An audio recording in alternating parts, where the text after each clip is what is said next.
And that's our group right there, all 5 shots. So that's a really nice group for iron sights. Looks like failure to feed.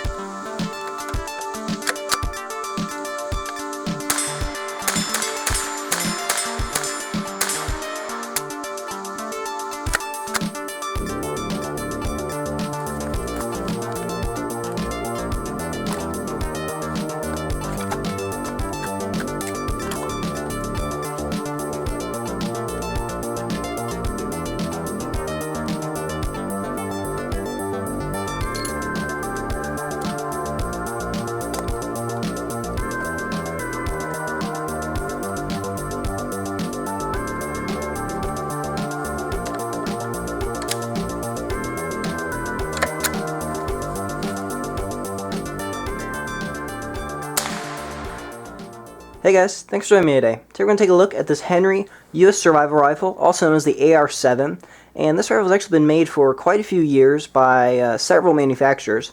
So we're not going to talk about the history too much in this video. We're pretty much just going to focus on this current variant of the rifle, and this one is made by Henry.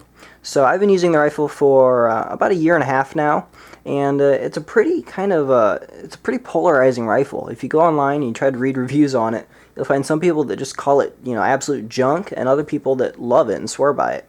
So, my experience with it is that it's been pretty decent. So, as we go through this review, we're just going to follow those talking points you see there on the side, and that'll help us stay just a little bit more organized and can help me keep my train of thought. So, as we start up there with uses, obviously, why would you buy the rifle? Obviously, it's a survival rifle, as the name implies.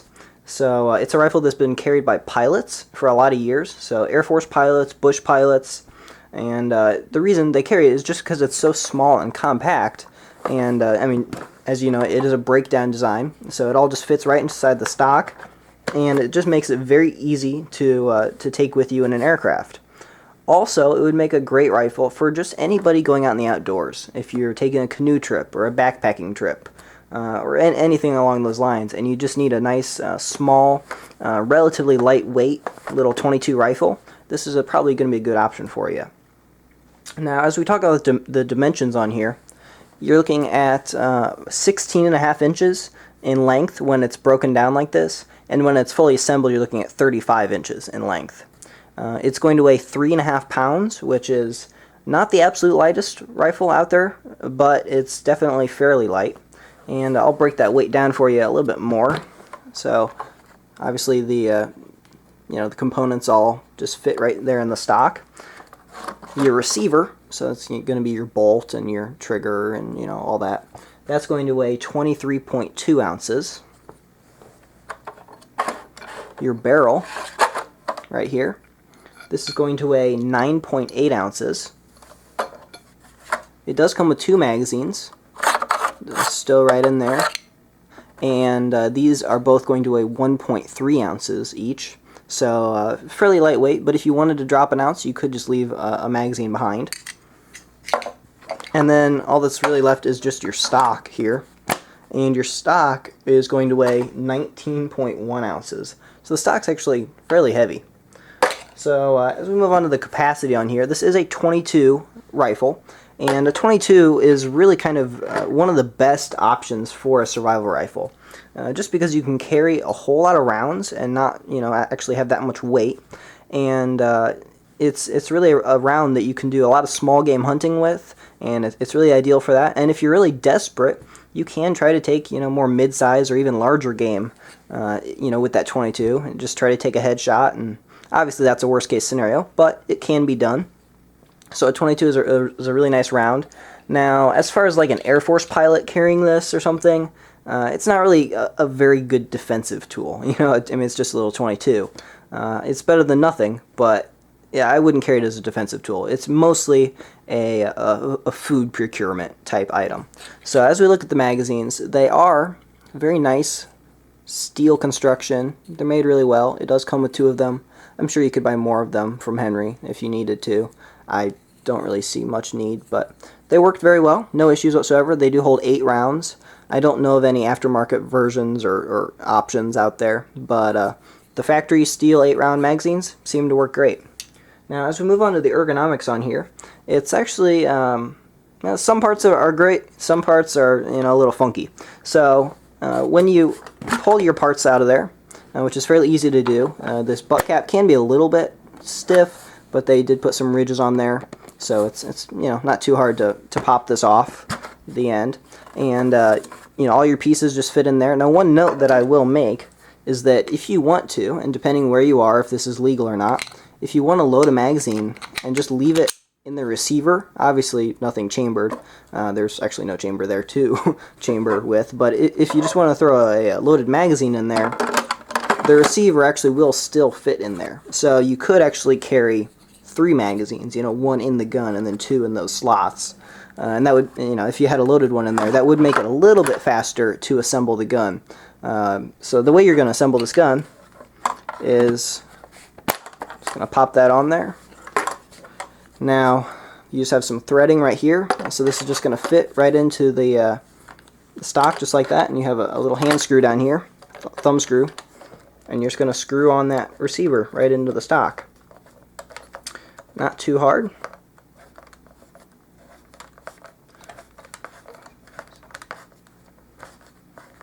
Alright, so it's pretty easy to do. They do have a nice little piece there. It's easy to get a grip of, and makes it easy to screw it together. And then you're going to put your barrel on. Now your barrel actually has a little notch, or a little knob right there, that fits in. So it does align properly, so your iron sights do stay pretty accurate, even though it is a takedown gun. So there you go. Very easy to do.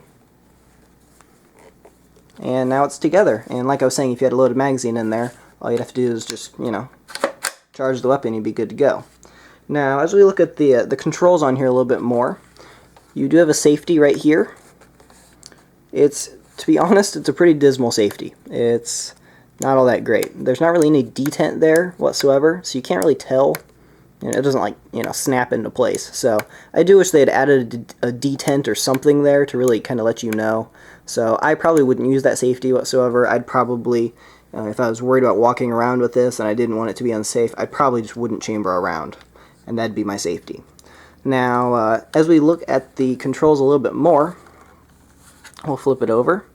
Here's your magazine release. It's right here in the trigger guard. It's got some nice texture, I guess you'd call it jimping on there. And so you just press this forward to release it. So you can either do that with your offhand, like that, or you could do it with your trigger finger. And these magazines do drop free. So very easy to release your magazines. Over here on the bolt, you have a retractable bolt handle, and they just have to do that so that this receiver will actually fit in the stock.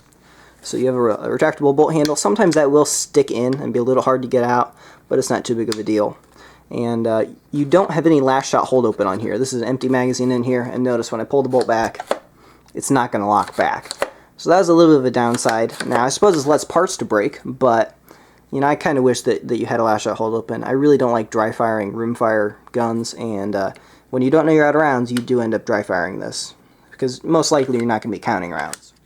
Alright, so ergonomically, you know, the assembly of the rifle and the general controls are pretty good. Now, as we look at the stock, it is a little funky. I mean, you'll notice the receiver's not really centered in that stock because the barrel has to come up and stow into there. And, I mean, overall, it's just kind of really fat and kind of bulbous, and it just feels, you know, a little weird. Also, it's hollow, and so it feels kind of cheap. And you know, it's just a lightweight gun, so the stock's not exactly awesome, but the assembly and the mag release and bolt handle and everything, that's all good. Now, as we move on to the accuracy on here, accuracy is actually one of the highlights of this rifle, and I actually have a video out where I was out in the woods and I took you guys along, and I was doing some accuracy testing with this. And in that video, you'll see that at 30 yards, resting on some homemade shooting sticks, that I was able to get about 1.5 inch group at 30 yards. And that's with the iron sights, just, you know, resting it on some just jerry-rigged shooting sticks, shooting bulk ammo. So that's plenty of accuracy for general small game hunting. And let's take a look at the sights. So you notice in the rear you have just a small little aperture peep sight, which is really excellent. They got that aperture just about perfect, so it's very precise. And then as we move forward to the front sight, you have just a little orange blade. Now that is a polymer blade, and so it saves a little bit of weight. And honestly, I don't think it's going to break on you. It seems fairly durable, and with just those iron sights, it's possible to get pretty decent accuracy, and definitely good enough accuracy for just general hunting. Now, as we look at the receiver on here, they did actually incorporate a rail. So if you wanted to mount a scope on here, that's definitely something you could do.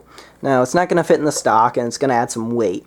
So it's probably not something that I would recommend most people do. I think it's probably a little bit nicer package just to be able to put it all in the stock and forget about it. But you can mount a scope. And as we look at the barrel on here, it's actually a barrel really kind of designed for weight savings, which is, makes sense. And so this is actually a barrel that's just basically a steel sleeve. So this is basically a steel sleeve wrapped in like a ABS plastic shell. And so, I suppose if you put a really, really high volume of fire through this barrel, like 500 rounds in a couple of minutes, maybe it'd be possible to start to melt this outer shell. I put about 50 rounds through it very quickly and heated it up a bit, and I didn't have any issues whatsoever. And realistically, as a little survival rifle, you're not going to be cranking a bunch of rounds through it. So I think the barrel's probably just fine, and we got decent accuracy out of it. Now, as we move on to reliability, this is where the rifle really starts to struggle a little bit more. And a lot of the reports and bad reviews that you'll read on this gun really come down to reliability. People just don't trust it. And my experience with it was that it had somewhat spotty reliability. I would run, I took it out 2 days ago, and when I was out, I ran 4 mags through it very quickly. The first 3 ran flawlessly, no problems whatsoever. And I was shooting quickly, running the gun, no problem whatsoever. 4th magazine I throw in it, and it just starts hiccuping. It has feeding issues, has ejecting issues. It just will not run whatsoever. I just put a little oil on the bolt. I throw a 5th magazine in it, and it runs flawlessly. So, it's kind of tough because it'd be running great, and I think this is totally reliable. And then you just get one bad magazine, and then after that it runs great again. So overall, I think it's decent, but every once in a while you may just have issues with it. And as we look at the action on here, it is just a straight blowback style action, just like most of the other 22s out there. And really, when you look at a lot of the 22s, semi-auto 22s, they're not that different, really. The design's very similar. So, I think it's probably fine. What I would recommend is that you shoot a very hot round. So find something it likes, CCI mini mags, CCI velocitors, something that you're getting better performance out of. And if you're going to carry this as a survival rifle, carry some good ammo with it, and keep it oiled, and keep it clean, oiled with good ammo, and I think you'll probably be just fine. Now, as we look at the stock, they do kind of market this as being waterproof. Now, they never say on their website that it actually floats, but they show it like literally sitting in a creek, so they kind of imply that it floats. And so I did some water testing on this. I packed it all up in the stock, and I threw it in the water to see if it would float, and it sank. So this butt cap on here is not watertight. It's not airtight. There's really no rubber gasket on there whatsoever. So yeah, I don't know how they were thinking this is going to be waterproof. Now, they do actually have a Teflon coating on a lot of the parts here to help them be more rust resistant. So that will help, but they're going to get wet if you throw it in the water. So what I tried after this sank is I dried it all off, and I wrapped this in tape. And so I'd recommend either use like electrical tape, even better like some Gorilla tape, and be very liberal with the tape. Really make sure you get this whole compartment sealed up. And once this is sealed, it does float. So if you're going to be storing this in a plane, in the event that you crash, or like a float plane, or on a boat, or someplace where you think this may get pitched into the water, make sure that you tape that up and make sure you get this thing airtight. So let's move on to maintenance. Maintenance is pretty easy on this guy, especially because it breaks down. So you can just pop your barrel off, clean it from the chamber end, If you need to get inside the action here, that's very easy. There's just a single flathead screw right there. You pop that out, and you can pop the side panel off and get into the action. And so maintenance is extremely easy. I mean, you want to adjust your rear sight, just use that screw right there. So pretty much everything you need to do on here you can do with just a flathead screwdriver. So in that respect, it is very very serviceable, even in the field.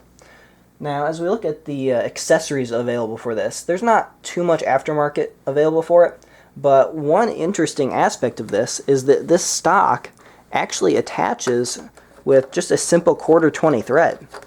And so, I mean, that's the same threading that like camera tripods use, and it's just a 1/4-20 right there. So if you want to ditch this 19-ounce, supposedly not so waterproof stock, and just get rid of this and just carry the action, which remember, the action in the barrel is about 2 pounds, just carry one magazine, that's going to be a lot lighter weight package. You can break that down. Now, it's not going to be waterproof necessarily, but if you're backpacking, depending on the situation, you may not need waterproof. And then you can just make your own stock, and you can either make it out of something that you're carrying already, and so that's one thing I've done. You can use a tripod as a stock. Like I mentioned, most tripods use a 1/4-20 threading. And this is just a little one that I carry sometimes just because it's relatively light. Now, it's still made out of steel, and this weighs about 10.5 ounces. So it's not the lightest small tripod out there, but you're shaving 9 ounces, and I'm already carrying this anyway because I need it for my camera. So this will screw on there just fine. Screws right into the stock. And with a 22, you really don't need to manage recoil much. All you're really looking for is just something to kind of stabilize it so you can make a precise shot. If you wanted to, you could even ditch the stock and just rest this on a tree branch probably. So you can tell like that. It gives me something to put in my shoulder. And I mean, it even gives me a little bit of a pistol grip right there. So you can use a tripod if you wanted to. You could easily make your own stock. Just buy some aluminum and drill a hole, get a bolt to fit it. Make a small little aluminum stock. You could probably make a stock that would be 4 or 5 ounces. So that's definitely a very intriguing possibility with the rifle. Is that you can, just use your imagination. You can make a whole lot of things that will attach onto there. So that's pretty cool. Now, as we talk about the price on this little rifle, it's relatively affordable, especially seeing as it's made in the U.S. And Henry makes all their stuff in the U.S. That's really cool. And you're looking probably between $250 and $270 to pick one of these up. And that's just the pricing as of when I'm making this video, which is mid 2013. So relatively affordable, and Henry actually has a pretty good warranty. They'll take care of you. So if you did have issues, I think Henry would probably sort you out. And so I think that's fair. Now, as we talk about the competitive options out there, it really depends what you're trying to do with the rifle. If you need something that's super compact, then probably the Marlin Papoose is going to be the best competitor to this. And that rifle is going to be 3.25 pounds, so it's a 1/4 pound lighter. Now, it does come with a little case, and if you put it in the case, it may be a little bit heavier than this. But that case that it comes with actually is waterproof. Not waterproof, I'm sorry, but it floats. So that case will float. So if you're looking for something to take on a canoe trip, the Papoose could be a great option. I have shot the Papoose. I have a friend that owns a Papoose, and I think it's probably just a little bit better quality rifle, just in my opinion. I think you're going to have a little bit less feeding issues, things like that. I think it's just going to be a bit more reliable. Now, if you're just looking for a good little backpacking rifle, maybe a survival rifle, you may want to steer clear of the semi-auto type actions for absolute reliability. Then you may be looking at little single-shot rifles. You may be looking at bolt-action rifles. One rifle that I would say that could be very intriguing as just a little backpacking rifle, it would be the Savage Rascal. And the Savage Rascal is basically their competition for like the little cricket rifle. And so it's just a single shot 22 bolt action, but it's got a very nice peep sight on it, a long sighting radius. Now, it will have a little bit shorter stock, but you can make that work. And that rifle is very lightweight, very affordable, and has the AccuTrigger. Could be a really cool little backpacking rifle if you're just looking for something to take small game with. So there are a few competitive options out there, but there's nothing that's really exactly the same as this. I mean, this is a pretty unique design and pretty cool. So if you have any questions at all about this, feel free to leave that down below in the comments. I'd be happy to help you guys out with this stuff. If you like what you saw in this video, I'd appreciate it if you hit the little like button and subscribe to the channel. I have more videos coming. Everyone have a nice day, and thanks for watching.